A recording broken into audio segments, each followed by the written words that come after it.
Welcome to this tutorial brought to you by River City Graphics. Today I'm going to be showing you how to use slider controls to better control your expressions in After Effects.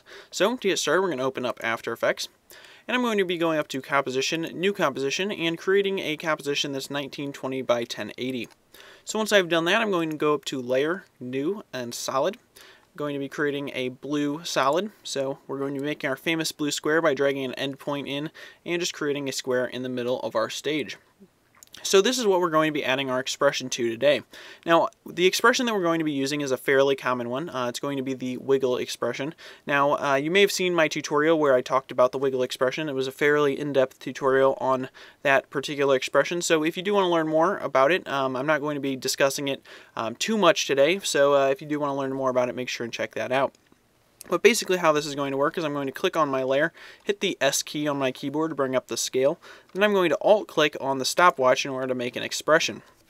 Now the wiggle expression is basically just wiggle, and then open parenthesis, close parenthesis, and then inside of these parentheses I'm just going to put a comma. Now on the left side of the comma is going to be your frequency of the wiggle, so I'm just going to type something like, I don't know, maybe 5, and then on the right side of the comma is going to be your amplitude, or how much it's going to actually wiggle, so I'm going to type something like 50. Alright, so now in order to actually apply that, we're going to click off. Alright, so now what we should see is if I hit the space bar, it's going to make our square go berserk. Basically what it's doing is it's wiggling, or basically creating a random value between, I guess, 0 and 50 for that square to actually animate in different directions. So since we added it to scale, it's going to be scaling it pretty erratically. Now, the problem comes with, say that we were doing this a little bit more, I don't know, we had a little bit more method to this, and we wanted to actually make this square go crazy because it was doing something and needed to go crazy, and then we wanted it to stop. Okay, so how would we actually do that without knowing how to use slider controls? A good guess would be to just come out here and get your area or your playhead, basically where you wanted to cut that. Then you'd go up to Edit and down to Split Layer, and it would take and split the layer right there. So now basically you'd have no expression on this top part. So we could actually hold S and make sure that we took our expression off of there. Okay, so now that we have no expression on that top piece, it would be wiggling, and eventually it would just stop. Now, that's fine and good if you only have to make one cut, but let's say we had it wiggling and then we wanted to make it stop and then we want it to wiggle again, and it's just going and stop and go, stop and go. You're going to have a ton of layers. So there is a better way to do this, and that's what I'm going to be showing you. We're going to be creating a slider control. So what I'm going to do is just undo that, so we're back to where we were before with the wiggle expression and one layer. So the way that we're going to do this is by first creating a null object or an adjustment layer. So we're going to go to Layer, New, and again this will work on adjustment layers and null objects. I'm just going to be making a null object. So a null object is basically something, it's an empty object that has no properties. So we can do whatever we want to it basically. So what we're going to do is make sure you're clicked onto that null number 1, and we're going to click on Effect and then go down to Expression Controls and Slider Control. Okay, so it's going to add it up here. Now if you want to have more than one slider control to control different numbers on this, again we do have frequency as the first number and amplitude as the second number, so you can technically make two different sliders to control each number. We're going to be concentrating on this 50 right here, so the amplitude. So what I'm going to do is just hit enter, and we can call this wiggle amplitude, or basically it's the wiggle amount.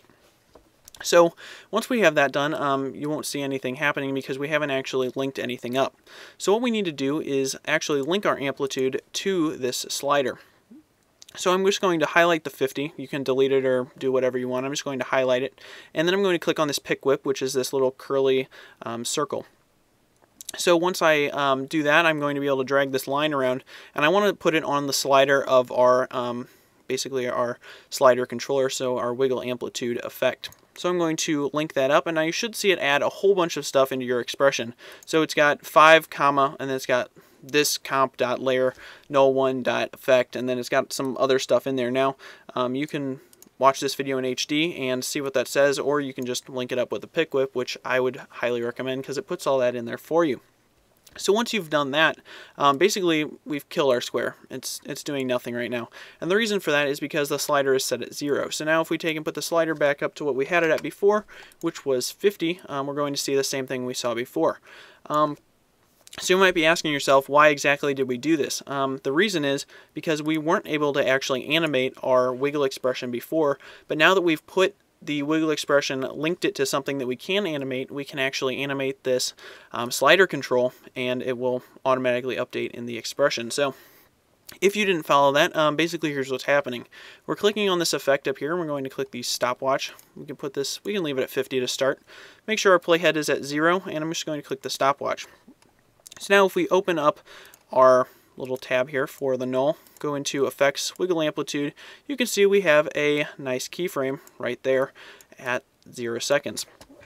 So now let's say that we wanted to come out here and we wanted it to animate to say 0. We want it to, or maybe we'll have it have a sudden stop. So we'll come out here, we'll make another keyframe of 50, so I'm just going to paste out another one, and then right after that we're going to put one of 0, so I'm just going to type in a 0 here. So if you didn't follow that, basically we have it wiggling at 50, it's going along at 50, and then it's going to suddenly drop to 0. Alright, and then we can make another one over here at 0, and then we can again click on our 50, and then we'll make it suddenly jump back up to 50. Now you can do all that with these numbers, but I'm just copying and pasting keyframes. So basically what that's going to look like is if we hit spacebar, we can probably make this happen a little quicker. If I hold Alt, I'm roving the keyframes, basically scaling them all proportionally. So if I hit spacebar, it's going to be dancing along, stop, and then it's going to start up again.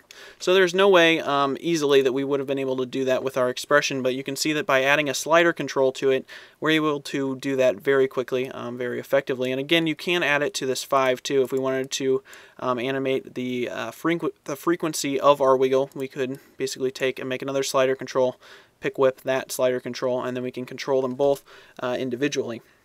So as you can see, you basically get a ton of different options now that you can use for your expressions. Wiggle is just one of the expressions that you can use in After Effects, so don't let your mind be constrained just to using this for wiggle. You can use it for many other things, but you can see here we've just opened up a ton of possibilities that we didn't really have with this expression before.